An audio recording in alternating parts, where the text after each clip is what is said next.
कांग्रेस के पूर्व मुख्यमंत्री और कांग्रेस के वरिष्ठतम नेताओं में से एक ये कह रहे हैं कि ऑपरेशन सिंदूर में भारतीय सेना की हार हो गई और कांग्रेस के सभी नेता, एक तो जर्मनी घूम रहे हैं, दूसरे कहीं लंदन में होंगे, तीसरे कहाँ हैं पता नहीं, कांग्रेस के सभी बड़े नेता मुखदर्शक बने हुए हैं।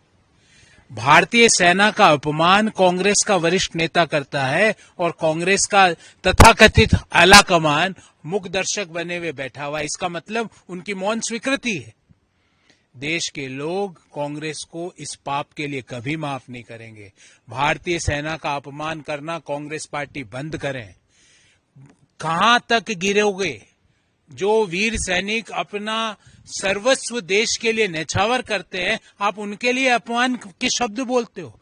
जिस भारतीय सेना ने घर में घुस के पाकिस्तान को ठोका और ऐसा ठोका कि पाकिस्तान कराहता हुआ, हाथ जोड़ता हुआ सीज फायर के लिए आया, पर कांग्रेस के नेताओं को लगता है कि भारतीय सेना हार रही है। इससे ज्यादा गैर मर्यादित राष्ट्र के अगेंस्ट का बयान कोई राष्ट्रीय दल का व्यक्ति दे नहीं सकता है और कांग्रेस के सारे नेता इसमें मुखदर्शक बन के उसको मौन स्वीकृति दे रहे हैं। आने वाले समय में अगर कांग्रेस को इस बयान का बहुत बड़ा खामियाजा भुगतना पड़ेगा। सीपीआई के लीडर हैं मोहम्मद सलीम, वो कह रहे हैं कि उनके नाम के आगे अवस्थी लिख दिया गया और उनको ब्राह्मण बना दिया गया। इस तरह से इस त्रुटि को देखिए, और कल्याण बनर्जी का भी बयान। देखिए, जो भी ये लोग हैं, टीएमसी हो या सीपीआई के लोग हो, इनका राजनीति का आधार अपीजमेंट की पॉलिटिक्स है और इनकी राजनीति का आधार घुसपैठियों की पॉलिटिक्स है। एसआईआर के अनाउंसमेंट के बाद से सैकड़ों की संख्या में ग्रुप के ग्रुप बंगाल से ग्रुप के ग्रुप बांग्लादेश वापस जा रहे हैं। वो बरसों तक वो घुसपैठिए भारतीय करदाताओं के पैसों से आराम, ऐश, मौज, सम्मान की जिंदगी जी रहे थे। वोटर आईडी कार्ड बन गए उनके, क्योंकि भले वो सीपीआई हो या टीएमसी हो, उनका एक गुण कॉमन है, उनका दोनों का एक ही नारा है, घुसपैठियों का साथ और घुसपैठियों का विकास। और अब जो बंगाल में नई सरकार बनेगी, जो देश में सरकार चल रही है, वो भारत के लोगों का साथ और भारत के लोगों का विकास के आधार पे चल रही है।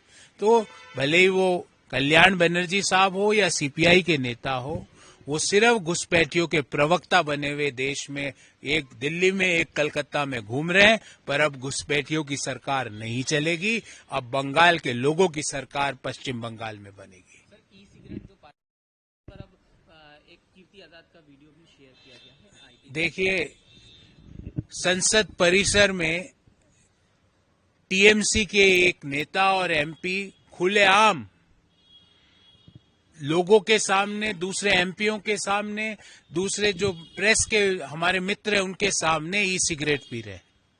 आज तो हद ये हो गई कि संसद के अंदर वेपिंग हो रही है। ये बताता है कि किस तरह टीएमसी और कांग्रेस और इंडी अलायंस के नेता किस तरह संविधान और नियमों की धज्जियां उड़ाते हैं।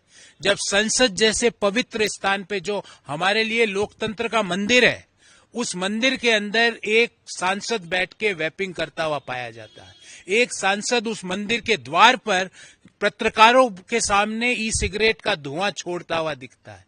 इससे ज्यादा गैर मर्यादा लोकतंत्र के मंदिर की पवित्रता को नष्ट करने का काम टीएमसी या कांग्रेस पार्टी या इंडी गठबंधन के लोग नहीं कर सकते। मैं मांग करूंगा कि लोकसभा के स्पीकर महोदय इन गैर मर्यादित और लोकतंत्र के मंदिर को करप्ट करने वाले लोगों के खिलाफ कड़ी से कड़ी कार्रवाई करें और इनको ऐसा सबक सिखाएं कि ये वेपिंग छोड़ के अपने घर पे भी सिगरेटें पीना बंद करें, क्योंकि सिगरेट देश के लोगों के लिए और इनके स्वयं के सेहत के लिए हानिकारक है।